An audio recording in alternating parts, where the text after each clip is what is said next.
Some men don't come into situations, friendships, and even relationships empty. There are a lot of dark clouds out there masked by sunny days, and I know this from personal experience. A lot of men actually come in bleeding quietly, silently, all covered up and hidden. And for the men who are like this, who aren't healed, the problem isn't that he doesn't care. Sometimes the problem is that the pain is driving him in ways even he doesn't fully understand.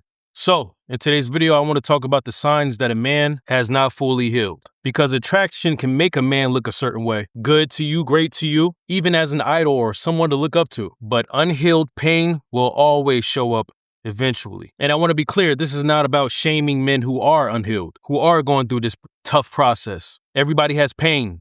Everybody has history. Everybody has things that they're working through still. But this is about discernment. Because there's a difference between a man who is healing and a man who's still bleeding on people and calling it love. And if you don't know the difference, you can end up loving a wound instead of building with this man. And one of the greatest signs of a man who is not fully healed is that he treats peace like suspicion. He doesn't know how to trust peace. He doesn't even know how to process peace. Peace seems too good to be true in his eyes because of what he's been through, what he's endured, the causes and the sources of his scars and his wounds. There was no peace in those moments. Peace feels unfamiliar to this man.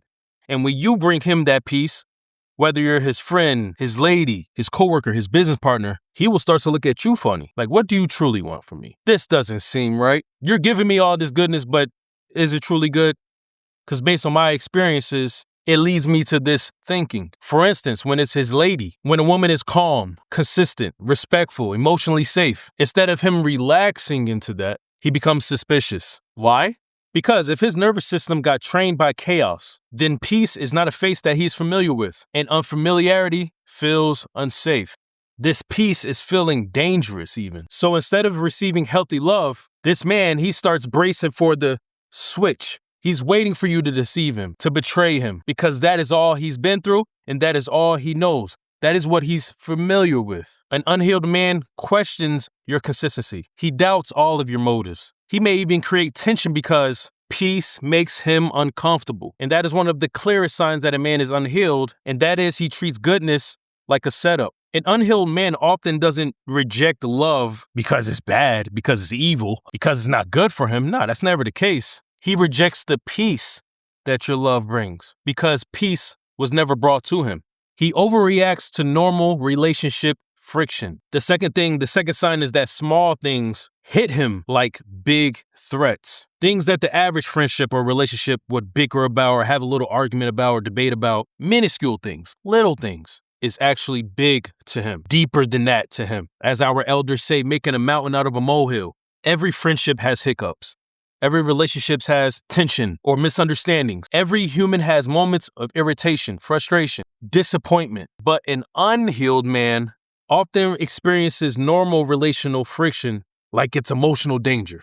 So what should have been a normal conversation now becomes him withdrawing, shutting down, emotional disappearance, emotional distance, defensiveness, anger, avoidance, because unresolved pain shortens a man's fuse. Lack of recovery takes away patience. Unresolved trauma compounds and creates more trauma. He's not just reacting to you. He's reacting to his past, his old wounds, his trauma, his PTSD, his untrust. He's reacting to those things. It's not necessarily you. And that is the case most times. Because when a man hasn't healed, the present, you, anyone around him, anyone involved with him, is forced to carry that emotional weight. The weight of his past. It is hard to be current, in the present, focused on the future when your past is holding you back, anchoring you in your muck. When you are unhealed as a man, it is hard for us to increase in our manhood, become better men if we are stuck in our lesser days. Another interesting thing when it comes to unhealed men is that they confuse control with safety.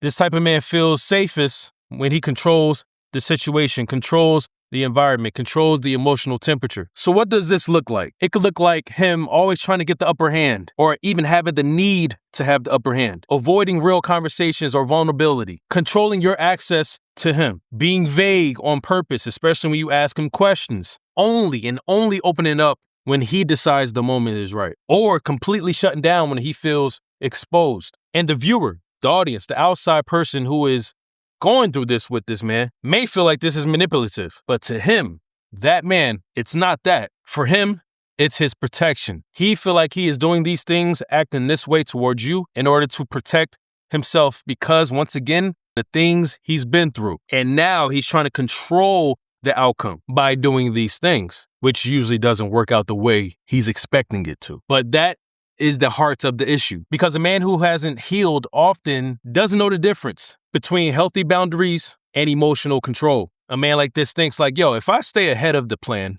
I'll stay safe. If I don't fully open up to her, I can't be hurt because she can't take advantage of who I truly am, or my vulnerabilities, or my secrets, or my weaknesses, or my flaws. If I keep my distance, especially emotionally, I keep some of my power. She can't take that from me.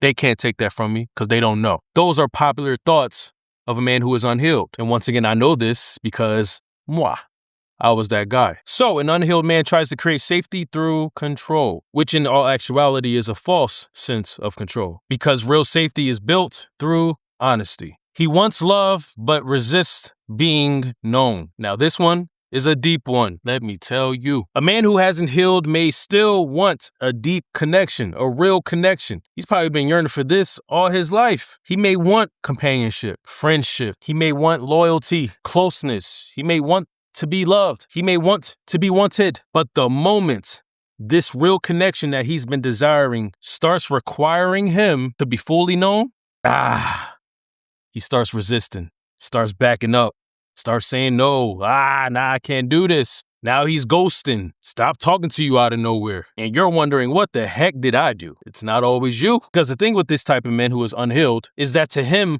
being known means being seen. And I'm talking about real seen, being exposed, having his vulnerabilities exposed, being accountable, being transparent, being clear, and also being reachable. And that can be a lot for unhealed men. A lot of unhealed men want the comfort of love without the vulnerability of intimacy.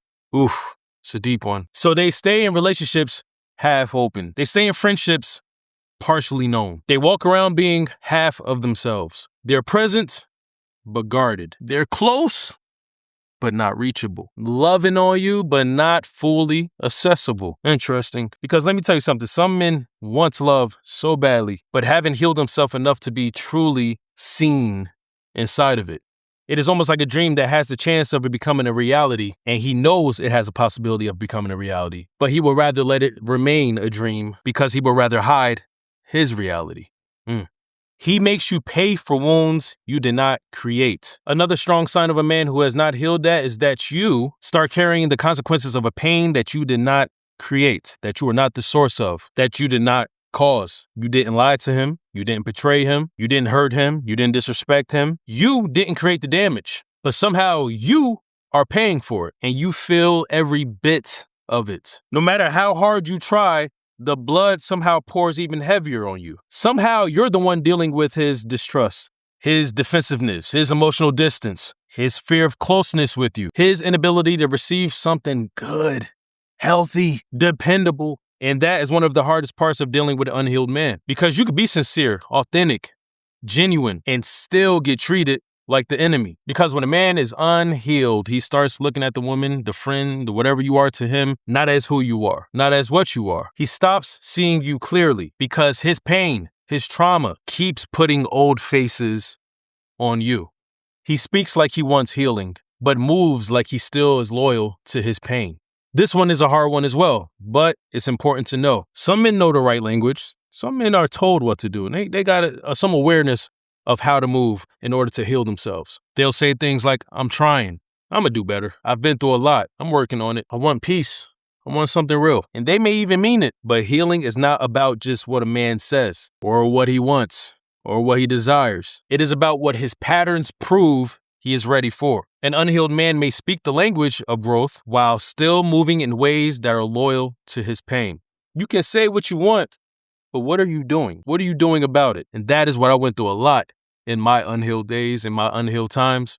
The ones who cared about me and loved me always heard me say things like this, but I was still moving like I was loyal to my pain. If that man still chases chaos, still mistrusts your peace, still resists accountability, still shuts down when intimacy gets real, he is most likely still loyal to his pain, even though he says otherwise. Wanting healing and being ready for it are not the same. A man who hasn't healed yet can still be kind, be attractive, be intelligent, be well-intentioned, still even love you in the ways he knows how. But if pain is still running his patterns, speaking from personal experience, don't forget that, love will eventually feel confusing and expensive and draining even. Because unhealed pain always asks to be accommodated. And if a man hasn't faced it, you will usually end up paying for it. A wounded man can still be a good man, but until he heals, goodness does not automatically make him safe to build with. Always remember that. I hope today's video brought some kind of value into your life. And if you like these type of videos and understanding men better, good men, decent men better, make sure you hit that subscribe button and follow my journey. I will catch you on my next video. Peace and blessings. Goodbye.